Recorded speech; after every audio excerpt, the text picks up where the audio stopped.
All right. Yes, I hope I'm audible also and visible too. Good morning, everyone. I welcome you all in the YouTube channel of Simaj Group of Institutions. और हमारा जो आज का topic है, this is interview handling skills, and in the same series we have already covered 2 more sections which we have made for our students. So this is part 3. तो आप इस session से बहुत अच्छे तरीके से बेनिफिट हो सकते हैं if you are able to study rest of the if you are able to go head with the rest of the videos as well. आप पहले के जो 2 वीडियोज़ हैं उनको भी देखिएगा. और आई होप कि मैं लाइव हो गया हूँ. I just need the confirmation whether I am live और not. Let me just check it.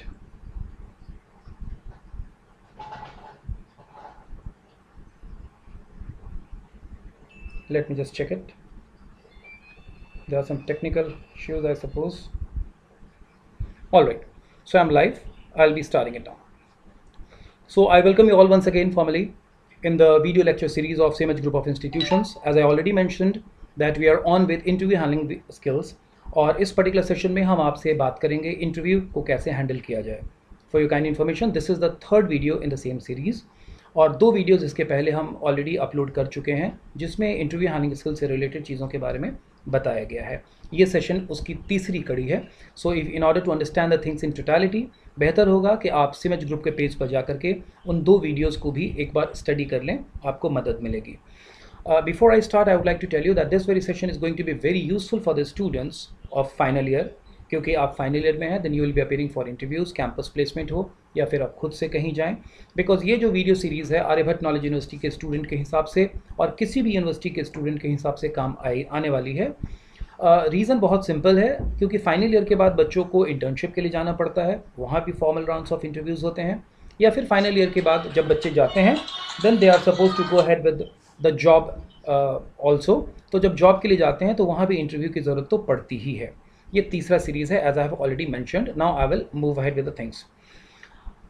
Before we go ahead, थोड़ा सा मैं आपको ब्रीफ इंट्रोडक्शन दे दूँ इंटरव्यू के बारे में. व्हाट एग्जैक्टली इंटरव्यू इज़, क्यों किया जाता है, कब किया जाता है, कहाँ किया जाता है, कैसे किया जाता है. बिकॉज ये वो बेस कॉन्सेप्ट्स हैं जिनके बारे में अगर आपको पता रहेगा, अगर आपको जानकारी रहेगी, तो आप बेहतर तरीके से चीज़ों को प्रिपेयर कर पाएंगे. क्योंकि आखिर पर्पस क्या है. कुछ एक डाउट्स जो हमें अपने दिमाग से मिटा लेने चाहिए वो ये कि इंटरव्यू में कई बार लोगों को लगता है कि क्वेश्चन आंसर्स ही केवल हैं, सवालों का जवाब देना है. ये उससे ज़्यादा बढ़ करके है. हाँ, दिखता ऐसा ज़रूर है कि आपसे सवाल पूछे जा रहे हैं और आप उसका जवाब दे रहे हैं, लेकिन केवल वही नहीं है. सवाल पूछना और जवाब एक पक्ष है जो दिखता है, उसके अलावा और भी चीज़ें हैं जो रीड की जाती हैं. So what exactly N interview is. जैसा कि मैंने पहले वीडियो में आप लोगों को बताया है कि an interview is a formal discussion between an interviewer and interviewee, जिसमें एक है जॉब प्रोवाइडर और दूसरा है job seeker. It's a formal conversation. ये फॉर्मल कन्वर्सेशन है, देयर इज नथिंग इनफॉर्मल. इसमें कुछ भी इनफॉर्मल नहीं होता है. So everything has to be formal. हमारे ड्रेसिंग सेंस से लेकर के, हमारे बॉडी लैंग्वेज से लेकर के, हमारे बात करने के तरीके तक, everything has to be formal. इसका आप बिल्कुल थोड़ा ध्यान रखें. और इंटरव्यू का एक और पर्पस होता है टू असेस, टू जज, to read the candidate. Candidate को जज करना, रीड करना जॉब के पॉइंट ऑफ व्यू से, नौकरी के पॉइंट ऑफ व्यू से हम उसे रीड करते हैं कि जो जॉब रिस्पॉन्सिबिलिटीज़ है वो व्यक्ति जो भी हमारे पास आया है इंटरव्यूअर के नज़र से अगर मैं बोलूँ तो वो उस जॉब रिस्पॉन्सिबिलिटी के हिसाब से सही है या नहीं है. तो इस पर्टिकुलर चीज़ में आपको ध्यान रखना है कि आपके जो भी क्वेश्चंस होते हैं, जो भी इंटरव्यू का फॉर्मल होता है, जो भी इंटरव्यू के तरीके होते हैं, आप उसमें ध्यान रखें कि क्वेश्चंस आपको जॉब सेंट्रिक पूछे जा रहे हैं, आंसर्स भी आपको वही होना चाहिए. एक छोटा सा सजेशन मैं आपको अगर दे दूं, आप ध्यान रखिए कि आपके सारे आंसर्स आपको जॉब की तरफ एक कदम ले जाने वाले होने चाहिए. It should take you towards getting the job. उस काम को सिंपल करना चाहिए. तो आप ये मत सोचिए कि मुझसे पूछा गया और मैंने जवाब दे दिया, क्वेश्चन का आंसर दिया जा चुका है, सो आई डिजर्व अ जॉब. नहीं होता. इंपॉर्टेंट है. तो मैंने आपको बताया कि जॉब एक फॉर्मल सिचुएशन है, जॉब इंटरव्यू एक फॉर्मल, कोई भी इंटरव्यू एक फॉर्मल कन्वर्सेशन है लोगों के बीच में जो बातचीत होती है, जिसमें लोगों को जज किया जाता है. क्योंकि यहाँ एक वर्ड मैं यूज़ कर रहा हूँ जज करना, तो जज करने के बाद कंक्लूजन भी निकलता है. और कंक्लूजन अगर आपके फेवर में निकला तो ही आपकी जीत है. अगर आपको मिलता है लास्ट वर्ड, लास्ट 3 वर्ड अगर आपको ये सुनाई पड़ते हैं, the most beautiful 3 words, you are hired, तो ही आपकी विजय है. अदरवाइज तो फिर प्रैक्टिस पे आप कंटिन्यू करेंगे. लेकिन ऐसा बहुत घबराने की बात भी नहीं है और आपको ये भी नहीं सोच के जाना है कि मैं जहाँ जाऊँ वहाँ मुझे सेलेक्ट ही हो जाना चाहिए। प्रयास पूरा होना चाहिए, कोशिश भी होनी चाहिए। नहीं सेलेक्ट होते हैं तो किसी भी इंटरव्यू से आपको लेसन्स लेने चाहिए। ये जो इंटरव्यू के आज मैं सेशन बना रहा हूँ और इंटरव्यू हैंडलिंग स्किल्स के जो मैं क्वेश्चंस देने जा रहा हूँ, ये फ्रीक्वेंटली आस्क्ड क्वेश्चंस हैं। कई बार आप लोगों ने देखा होगा कि आपसे कुछ ट्रिकी क्वेश्चंस पूछ लिए जाते हैं और ये ट्रिकी क्वेश्चंस कई तरह के हो सकते हैं जिसमें आपको समझ में नहीं आता कि मेरा जवाब इस डायरेक्शन में जाएगा या उस डायरेक्शन में। फॉर एग्जाम्पल आपसे पूछ लिया गया कि अगर कोई दूसरी कंपनी आपको ज़्यादा सैलरी देती है तो आप कहाँ ज्वाइन करेंगे, हमारी कंपनी में काम करेंगे कि छोड़ देंगे? आपके लिए क्या इंपॉर्टेंट है, फैमिली या जॉब? या पूछा जाता है कि आपके बेस्ट फ्रेंड कौन है, आप उनके लिए क्या कर सकते हैं? और फिर पूछा जाता है कि अगर मुझे एक आदमी को हायर करना हो, आपको या आपके बेस्ट फ्रेंड को, तो मैं किसे हायर करूं? अब ये कुछ ट्रिकी क्वेश्चंस हैं। अगर आपको कंपनी के लिए झूठ बोलने को कहा जाए तो आप बोलेंगे या नहीं बोलेंगे? अब इन क्वेश्चंस का हम क्या जवाब दें? इंटरव्यू हैंडलिंग स्किल्स में हम इन चीज़ों को सुनेंगे, क्योंकि अक्सर ये भी क्वेश्चन होता है कि what is the salary which you expect, कितनी सैलरी चाहिए? तो कई बार लोगों को लगता है कि लगता है मुझे ब्लैंक चेक मिला है, मैं इसमें अमाउंट भर डालूं। ऐसा नहीं होता। तो आज के सेशन में मैं आपको उन फ्रीक्वेंटली आस्क्ड क्वेश्चंस के बारे में जवाब दूंगा, बताऊंगा, ताकि आप उसको समझ पाएं और आपको इंटरव्यू को हैंडल करने में आराम हो। चाहे कहीं भी आप इंटरव्यू के लिए जा रहे हो, आपको ये क्वेश्चंस मदद करेंगे। तो मैं अगले स्लाइड की ओर बढ़ता हूं। In the previous videos which I was talking about earlier a moment ago, I have already explained about all these things, that there are different kinds of interviews. लेकिन ये स्लाइड उन लोगों को केवल बता दूं जिन्होंने केवल इसी वीडियो को देखा है, तो थोड़ा उनका व्यू क्लियर हो जाएगा।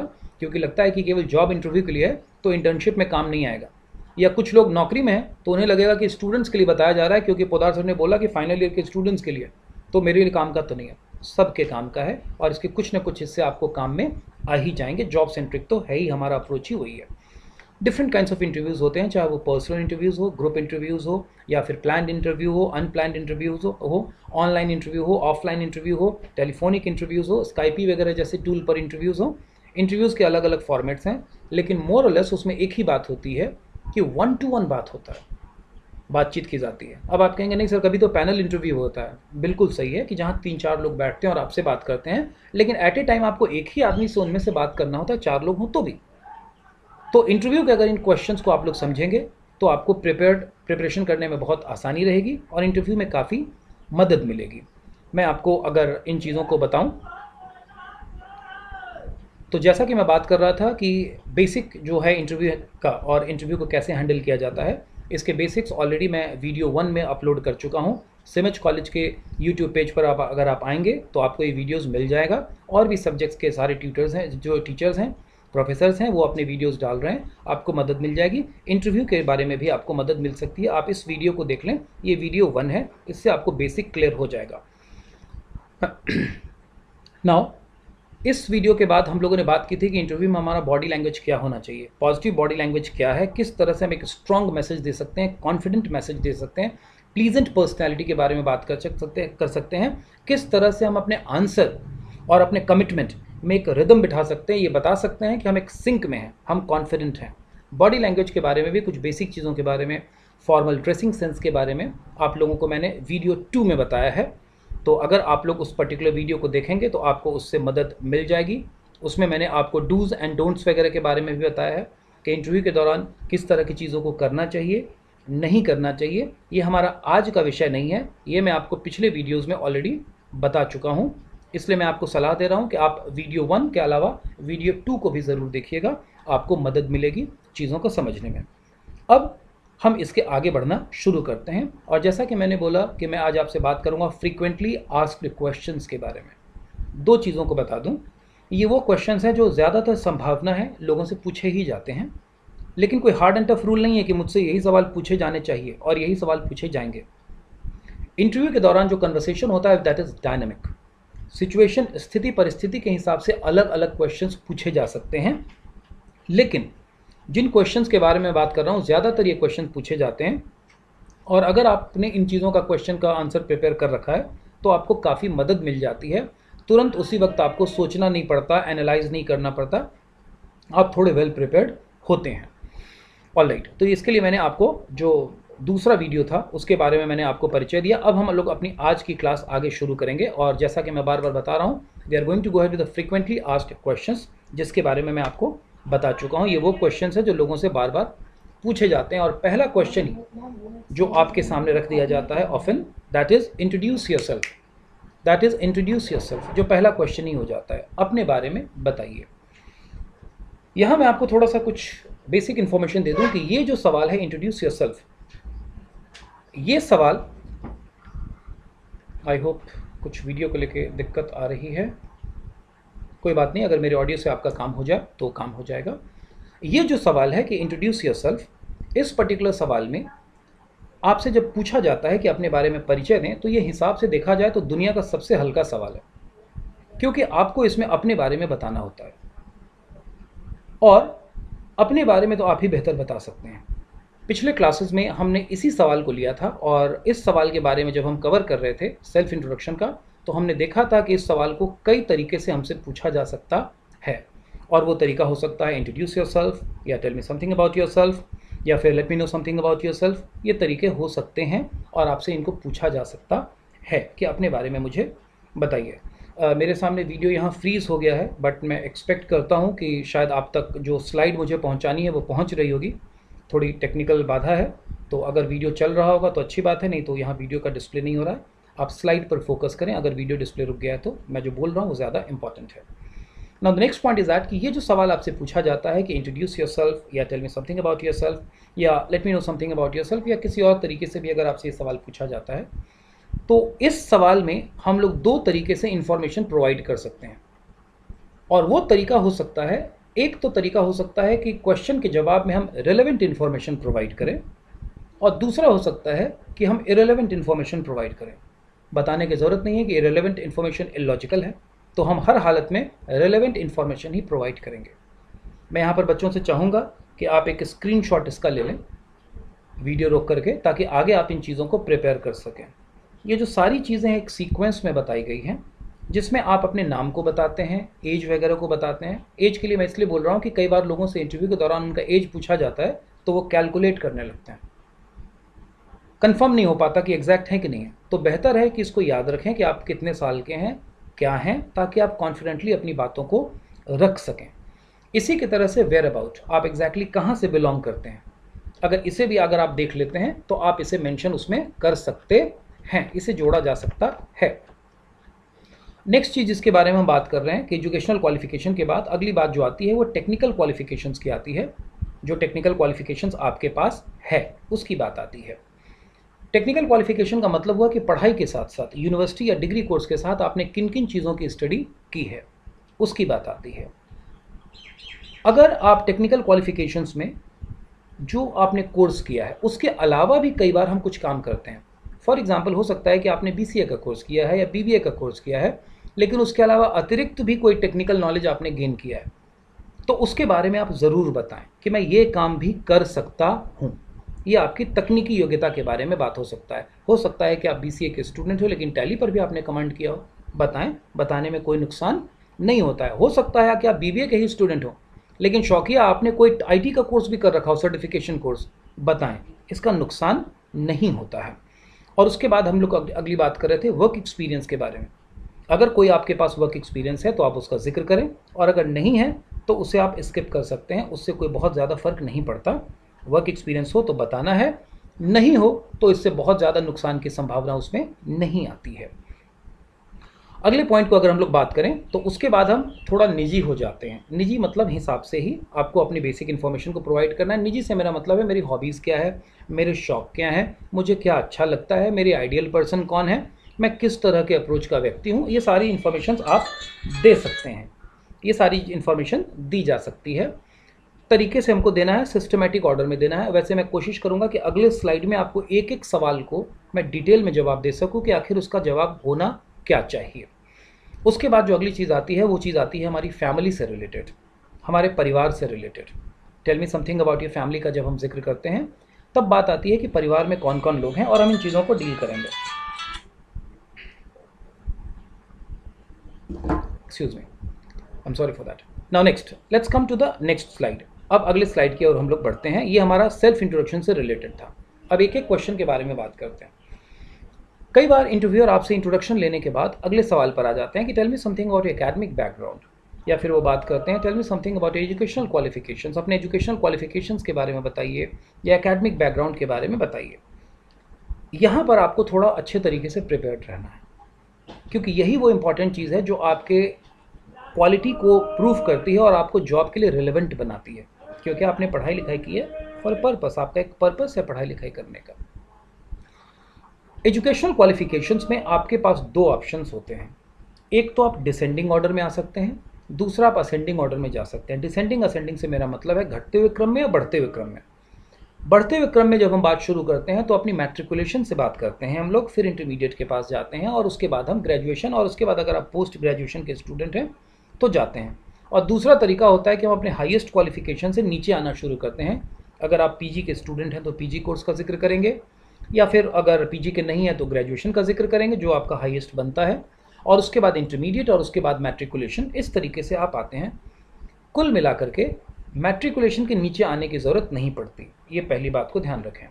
दूसरी बात, जब भी आपसे एजुकेशनल क्वालिफिकेशंस के बारे में पूछा जाता है तो आप वहाँ पर 4 चीज़ें आपको बतानी है: what, when, where and status. क्या किया आपने, कौन सा कोर्स किया, कब किया, कहाँ से किया, स्कूल का जिक्र करें या बोर्ड का जिक्र करें, जो भी आपको उसमें उचित लगता हो, या दोनों का जिक्र करना चाहें, और स्टेटस यानी क्या हुआ, रिजल्ट फाइनली क्या रहा। अगर इन चीज़ों का आप ख्याल रखेंगे तो आपका एजुकेशनल क्वालिफिकेशन का जो आंसर होगा वो सिस्टमेटिक होगा, स्ट्रीमलाइंड होगा। एक दो बातों को और बताऊं जो कि महत्वपूर्ण है, और वो बात ये है कि जब आपसे एजुकेशनल क्वालिफिकेशन के बारे में पूछा जाता है तो तैयारी पूरी रखिए। कभी भी कोई भी क्वेश्चन आपसे पूछा जाए तो उस क्वेश्चन को जवाब देने से पहले 5 Ws पे वर्क कर लें: what, why, when, why not, how. और मैं तो कहता हूँ कि इन सब में नॉट भी लगा दें कि यही क्यों, वो क्यों नहीं। मेरे क्वेश्चन का मतलब क्या है, मेरे कहने का मतलब क्या है? मेरे कहने का ये मतलब है कि मैट्रिकुलेशन का जब जिक्र कर रहे हैं तो कितने % नंबर आए थे ये भी याद रखें, कौन से सब्जेक्ट में हाईएस्ट आया था ये भी याद रखें, सेकंड हाईएस्ट किस में था याद रखें। ऐसा नहीं है कि ये आपसे पूछा जाता है, लेकिन जब पूछा जाएगा और उस वक्त आप सोचने लगेंगे तो एक इम्प्रेशन पड़ता है कि आप प्रिपेयर्ड नहीं हैं। मैट्रिकुलेशन की बात करें या ग्रेजुएशन की बात करें, इंटरमीडिएट की बात करें, कितने % मार्क्स थे ये आपको ज़ुबानी याद होना चाहिए। आपका मार्क्स है, आपने 2 साल पढ़ाई की है तब इंटरमीडिएट क्लियर किया है, 3 साल लगे हैं ग्रेजुएशन क्लियर करने में, तो कम से कम मार्क्स इतना तो डिजर्व करता ही है कि आपको मार्क्स का पता होना चाहिए या सब्जेक्ट का पता होना चाहिए। तो इसका आप लोग ध्यान रखेंगे। अगले सवाल की अगर हम लोग आए, एजुकेशनल क्वालिफिकेशंस के बाद अगर हम लोग अगले सवाल की बात करें तो इसी से रिलेटेड एक और क्वालिटी आ जाती है, एक और क्वेश्चन आ जाता है, वो हो जाता है टेक्निकल एक्सपर्टीज़ का क्वेश्चन। 2-3 चीज़ों को ध्यान रखें। What kind of technical expertise do you have. Course करना एक बात है और टेक्निकल एक्सपर्टीज़ को डेवलप कर लेना दूसरी बात है, इसको ध्यान रखें। अगर आपने BCA का कोर्स कर रखा है तो उसके साथ साथ हो सकता है कि कुछ और भी टेक्निकल एक्सपर्टीज़ आपने डेवलप कर रखी हो, या आप और भी कुछ बेहतर प्रैक्टिकल रूप में कर सकते हो। जब मैं बोल रहा हूँ कि प्रैक्टिकल तरीके से कर सकते हो तो मेरे कहने का ये मतलब होता है, उस वक्त प्रैक्टिकल तरीके से कहने का जो मेरा मतलब होता है वो मेरा मतलब ये रहता है कि आप क्या कर सकते हैं। ये मत बोलिए कि सर पढ़ा था, सीखा था, किया तो था लेकिन कर नहीं सकता हूँ, भूल गया। अगर आप कहते हैं कि मैं सॉफ्टवेयर डेवलप कर सकता हूं तो ये आपको प्रैक्टिकली आना चाहिए कि मैं सॉफ्टवेयर डेवलप कर सकता हूं। अगर आप ये कहते हैं कि मुझे एंड्रॉयड एप्लीकेशन डेवलप करना आता है तो व्यवहारिक रूप से आपको आना चाहिए कि मैं ये कर सकता हूं। आप ये ना बोलें कि सर किया था भूल गया। अगर आपने किया था भूल गया तो इंटरव्यू में बताने लायक बात नहीं होती है। जब आप इंटरव्यू के लिए जा रहे हैं चीज़ों को तैयार करके ही जाइए ताकि आपका इंप्रेशन ठीक पड़े। एक और सवाल आता है, जब हम कोर्स की बात कर रहे हैं तो ये भी क्वेश्चन अक्सर वो लोग पूछ लेते हैं कि why did you choose this course, क्यों आपने ये कोर्स चूज़ किया।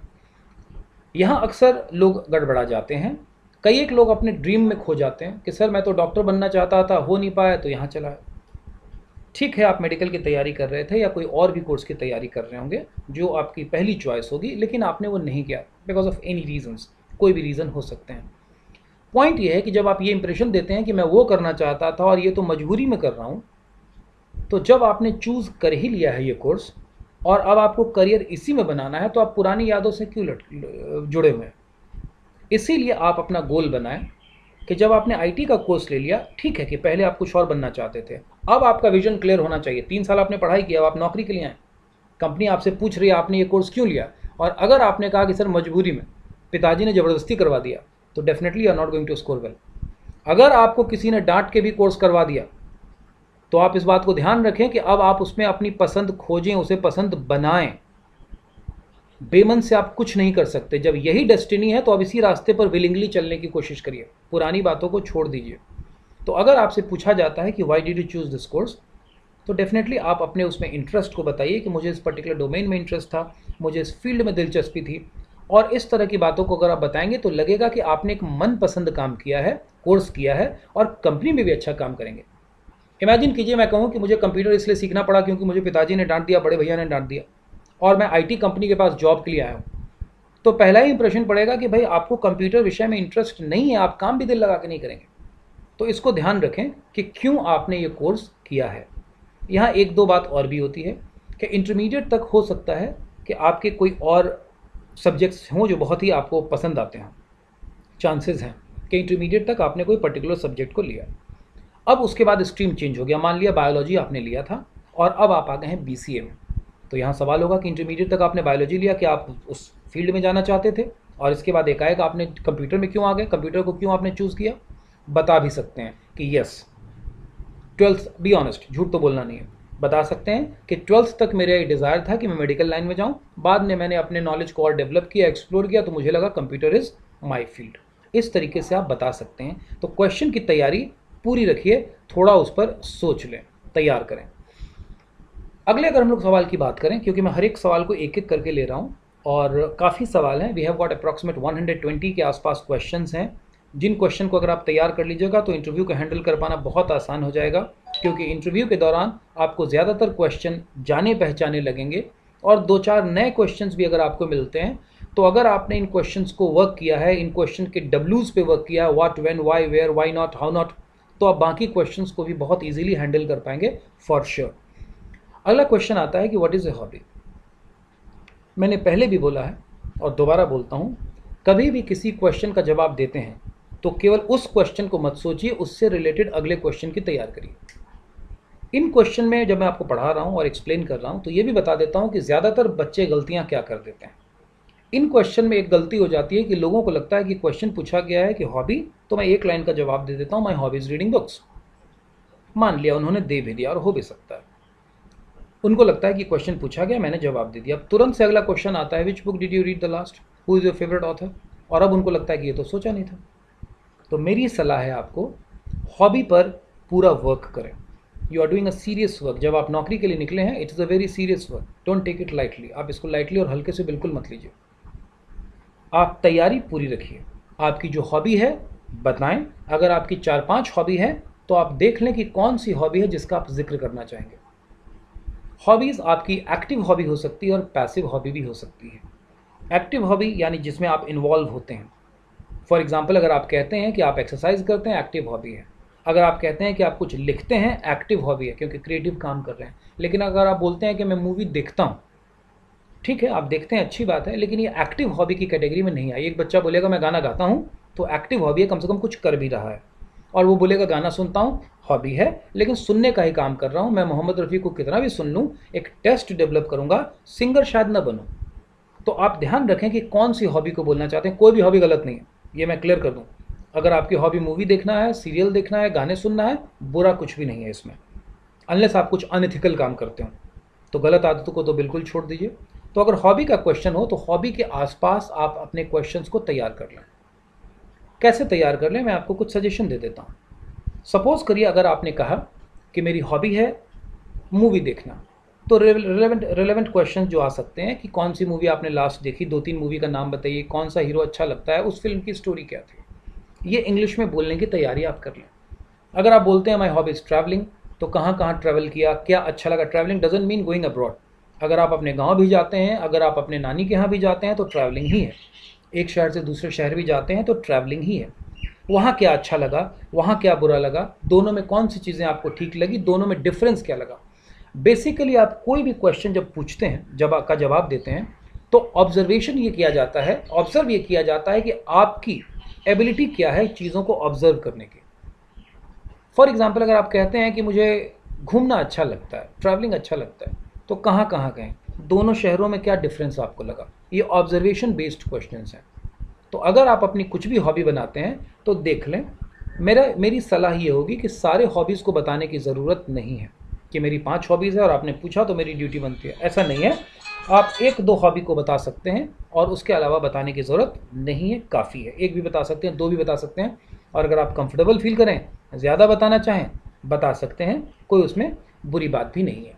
लेकिन अगला क्वेश्चन जो मैंने कहा वो साथ साथ बिल्कुल तैयार रखें। Tell me something about your hobby. अपनी हॉबी के बारे में आप तैयारी रखें ताकि आप उसके बारे में बोल सकें।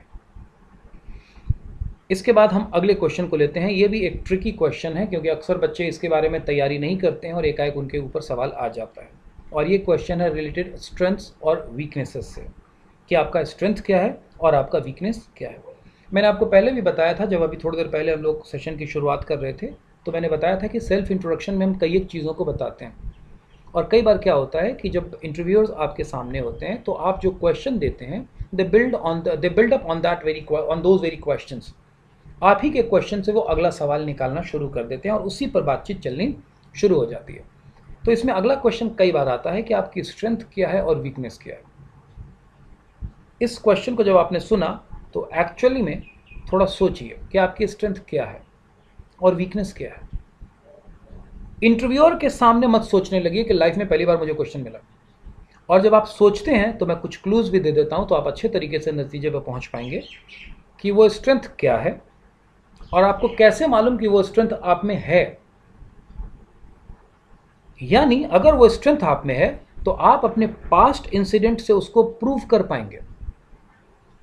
फॉर एग्जाम्पल, अगर मैं बोलता हूं कि आई डोंट गिव अप, मैं हार नहीं मानता हूं, मेरा स्ट्रेंथ है। सपोज करिए मैंने बोला और इसको कुछ बच्चों ने कॉपी कर लिया कि मुझे भी यही लाइन बोलना है कि ये तो बड़ा अच्छा स्ट्रेंथ है कि हार ही नहीं मानूंगा। अब हो सकता है वो आपसे पूछ लें कि tell me about a situation when you did not give up and the situation forced you to give up. एक सिचुएशन बताइए जिस सिचुएशन में आपको छोड़ देना चाहिए था, हार मान लेनी चाहिए थी और आप नहीं हार माने, या बाकी के लोग हार मान लेते और आप नहीं हार माने। अब आप उस वक्त दिक्कत में पड़ जाएंगे कि सर एक दिन स्कूल जाना था, बारिश हो रही थी, फिर भी मैं चला गया। तो ये गिव अप का एग्जाम्पल नहीं हुआ। आप इसलिए पूरी तरीके से तैयार रखें कि जो भी आप स्ट्रेंथ बता रहे हैं, कैसे जानते हैं कि वो आपका स्ट्रेंथ है, इसके बारे में आप पता रखें। अगर आप ये जान जाएंगे कि वो आपका स्ट्रेंथ है तो वैसी कंडीशन में आप उसको जस्टिफाई कर पाएंगे कि सर बताता हूं कि मैंने इसे अपना स्ट्रेंथ क्यों कहा। दूसरे के स्ट्रेंथ को अपना स्ट्रेंथ बिल्कुल मत बनाइए। हाँ, दूसरे के स्ट्रेंथ को सुनिए, समझिए, जज करिए, एनालाइज करिए और उसके बाद आप देखिए कि वेदर वो आप अपने स्ट्रेंथ में बता सकते हैं या नहीं बता सकते हैं। यहाँ मैं 1-2 चीज़ों को और बता दूं। आप स्ट्रेंथ अपना 2 तरीके से बता सकते हैं। एक स्ट्रेंथ आप वो बता सकते हैं जो आपका वाकई है। फॉर एग्जाम्पल, मैं आपके यहाँ जॉब मांगने के लिए आया हूँ और आपने मुझसे पूछा कि आपका स्ट्रेंथ क्या है, और मैं कहता हूँ कि my strength is that I am a good cook, मैं खाना अच्छा बना लेता हूँ। ठीक है, मेरा स्ट्रेंथ होगा, मान लिया अगर मेरा स्ट्रेंथ ऐसा है तो। लेकिन इस स्ट्रेंथ का उस जॉब से क्या लेना देना है। स्ट्रेंथ तो ठीक है कि मैं खाना बना सकता हूँ, लेकिन इसका वो जॉब में काम नहीं आएगा। तो मैं थोड़ी कोशिश करूँ कि कुछ ऐसी चीज़ों को स्ट्रेंथ बनाने की कोशिश करूँ जो वाकई मुझ में हो और वो नौकरी में काम भी आ जाए। फॉर एग्जाम्पल, मैं कहता हूँ कि I am eager to learn new things, new technology. अब ये जो चीज़ है ये मेरे नौकरी में भी काम आ जाएगी कि भाई आदमी प्रोग्रेसिव लगता है, कुछ नई चीज़ों को सीखेगा, तकनीक को लेकर के आदमी ओपन है। ये स्ट्रेंथ मेरा वहाँ काम आ जाएगा। लेकिन मैं बोलूँगा I am a good cook और I am a good dancer, तो अच्छी बात है, ये नौकरी में काम नहीं आएगा। तो मेरा आपको एक सजेशन है कि कोशिश करिए कि ऐसे स्ट्रेंथ को बताएं जो आप में हो, आप जिसको प्रूव कर सकें, ध्यान रहे, और वो नौकरी में भी अगर काम आ सके तो बहुत अच्छी बात है। इसी का उल्टा एक और क्वेश्चन आपसे पूछा जा सकता है, क्योंकि जब आप बात करेंगे स्ट्रेंथ की तो आपके दिमाग में भी एक नया सवाल आ जाएगा, तो वो वीकनेस क्या है, कमजोरी क्या है आपकी। स्ट्रेंथ तो मैं समझ गया, कमजोरी में कोशिश करिए कि आप ऐसी वीकनेस बताएं जिससे आपके कैरेक्टर पर कोई कमी ना हो, काम में कोई कमी ना हो। फॉर एग्जाम्पल, आप में से कुछ लोगों की वीकनेस हो सकती है कि सर मैं एक काम को करते करते ऊब जाता हूँ, फिर काम करने का मन नहीं करता। ठीक है, आने वाले फ्यूचर में आप हो सकता है अपने आप को सुधारेंगे, सुधारना ही पड़ेगा प्रोफेशनल लाइफ में आएंगे तो। लेकिन ये वीकनेस कि आप बहुत जल्दी किसी काम से उब जाते हैं, ये आपको नौकरी में मदद नहीं करेगी। ये एक्चुअल वीकनेस है जो जॉब से आपको दूर कर देगी, आप एक अच्छे एम्प्लॉय वहाँ नहीं बनेंगे। तो वैसी कंडीशन में आप इन चीज़ों को बदल दीजिए और ऐसी वीकनेस बोलिए जिससे आपकी नौकरी के कोई भी काम को हैम्पर होने का कोई चांस न हो, और दूसरा आपकी पर्सनैलिटी में कोई नुकसान न हो। अगर आप कहेंगे सर मुझे गुस्सा बहुत जल्दी आ जाता है और मैं आपसे बहुत ऑनेस्ट हूँ कि मुझे गुस्सा बहुत जल्दी आ जाता है, तो आप ये मान के चल रहे हैं कि आप तो बड़े ईमानदार हैं और आपने बोल भी दिया गुस्सा बहुत जल्दी आ जाता है, लेकिन ये कोई बहुत अच्छा ऐसा आंसर नहीं है जो आपको जॉब के नज़दीक लेके जाए। ये आंसर आपको जॉब की ओर लेकर के नहीं जाएगा। और वैसे भी अगर आप कहते हैं कि सर मुझे गुस्सा बहुत आता है, तो ये आपको अपने ऊपर वर्क करना चाहिए।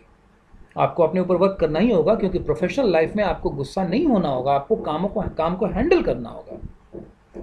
इंटरव्यू में आपको झूठे जवाब नहीं देने हैं, मैंने पहले बताया। अगर आपको अपनी पर्सनैलिटी में कुछ कमियां लगती है कि ये तो मुझ में कमी वाकई है, तो आप उन कमियों पे वर्क करें, तभी आप एक अच्छे स्टाफ बन पाएंगे, तभी आप किसी कंपनी के लिए एक एसेट बन पाएंगे। लायबिलिटी बनने की ज़रूरत नहीं है, मैं बार बार बता रहा हूँ। तो आज हम लोगों ने ये जो सेशन किया है, इसमें हम लोगों ने कुछ बेसिक चीज़ों के बारे में बात की है और फ्रीक्वेंटली हैंडल्ड क्वेश्चंस के बारे में बात की है, और स्ट्रेंथ और वीकनेस तक को हमने थोड़ा माइन्यूटली कवर करने की कोशिश की है। अब एक क्वेश्चन और अगला स्लाइड में ले लेता हूँ, इससे आपको थोड़ी और मदद हो जाएगी। इस बीच में मैं आपको ये भी बता दूं कि आप सभी लोग अपने इन क्वेश्चंस का आंसर बनाइए खुद से, उस आंसर को परखिए, आंसर को याद मत करिए। बनाने से मेरा मतलब है कि अगर आपको बोलते वक्त दिक्कत होती है तो आप लिख लेंगे, तो आपको समझ में आ जाएगा कि अच्छा मुझे ये बात कहनी है। वर्ड को उस वक्त खोजना नहीं पड़ेगा। बोलने की प्रैक्टिस करिए। इंटरव्यू में बोलते वक्त बहुत सहज तरीके से बोलिए, आराम से अगर आप बोलते हैं, नॉर्मल तरीके से बोलते हैं, तो इससे एक इम्प्रेशन पड़ता है कि आप घबराए हुए नहीं हैं, आप बहुत ही नॉर्मल हैं और आप कॉन्फिडेंटली अपनी बातों को रख पाते हैं। तो सहज रहिए इंटरव्यू में। सहज रहने का मतलब है फॉर्मल तो हमें रहना ही है, तो फॉर्मल रहने की हम आदत डाल लें, क्योंकि जब हम प्रोफेशनली काम कर रहे हैं तो हमें प्रोफेशनली बिहेव भी करना चाहिए। आज का अब हम एक अंतिम क्वेश्चन ले लें।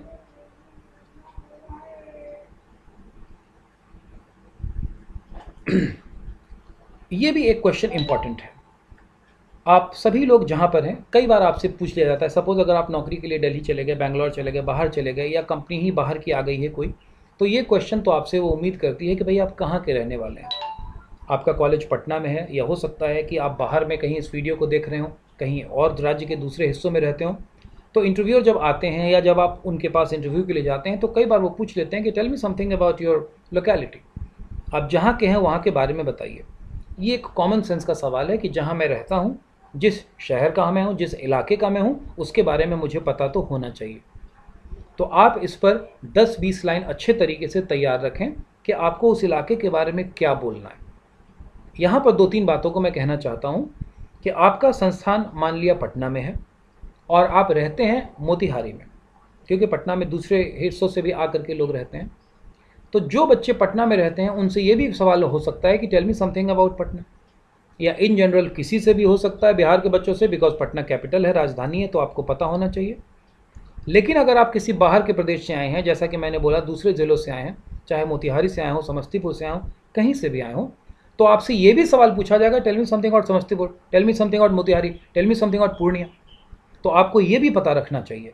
और थोड़ा हम अपने कैनवास को और बड़ा कर लें, तो अगला सवाल हो जाता है कि tell me something about Bihar, क्योंकि आप बिहार से हैं, तो आपकी जिम्मेदारी बनती है, आपसे लोग सवाल पूछ ही सकते हैं कि बिहार के बारे में कुछ बताइए। तो आप इन 3 सवालों को बिल्कुल तैयार रखें। Tell me something about your native place, tell me something about your the place from where exactly you are staying as of now, आप जहाँ रहते हैं, और tell me something about Bihar. इन क्वेश्चंस को, कोई बहुत ऐसा क्वेश्चन नहीं है जिसके बारे में बहुत रॉकेट साइंस की ज़रूरत हो। आप क्वेश्चंस को 10-12 लाइन से ज़्यादा बोलने की ज़रूरत भी नहीं होती है, और अगर ज़्यादा की ज़रूरत होगी तो इंटरव्यूअर बोल भी देंगे कि टेल मी समथिंग मोर, तो हम उसके लिए भी तैयार रहेंगे। इन क्वेश्चन को आप आंसर्स को कॉपी में लिखें, लिख के याद मत करिए, मैं फिर बता रहा हूँ, लिख के बोलने की कोशिश करिए। जब मैं कहता हूँ लिख के बोलने की कोशिश करिए, तो मैं नॉर्मल बोल रहा हूँ कि लिख के बोलने की कोशिश करिए, लेकिन जब मुझे पढ़ना होगा तो मैं कहूँगा लिख कर बोलने की कोशिश करिए। दोनों टोन में फ़र्क है। जब मैं कहता हूँ कि मेरा नाम नीरज है, और जब मैं कहता हूँ मेरा नाम नीरज है, तो आप दोनों में फ़र्क देख सकते हैं। आप समझ करके चीज़ों को बोलिए, और आज मैं आपको थोड़ा सा होमवर्क भी देना चाहता हूँ। जो भी बच्चे इसको सुन रहे हैं, तभी अगला वीडियो काम का होगा आपके। और अगला वीडियो भी हम जो चौथा बनाएंगे उसमें आपके क्वेश्चंस को ले लेंगे, क्योंकि मैं भी आपको आपके क्वेश्चंस को स्क्रीन पर देख नहीं पा रहा हूँ, तो मैं जवाब नहीं दे पाऊँगा, कुछ टेक्निकल एरर होगा। आई होप कि ये लाइव ही हो रहा हो अब तक जो मैं बोल रहा हूँ। तो मैं आपको कुछ क्वेश्चंस देना चाह रहा हूँ कि जितने भी क्वेश्चंस मैंने बोले हैं, एक बार आप उसको रिवाइंड करके स्क्रीनशॉट ले लीजिए, उनके आंसर्स को कॉपी में लिखिए।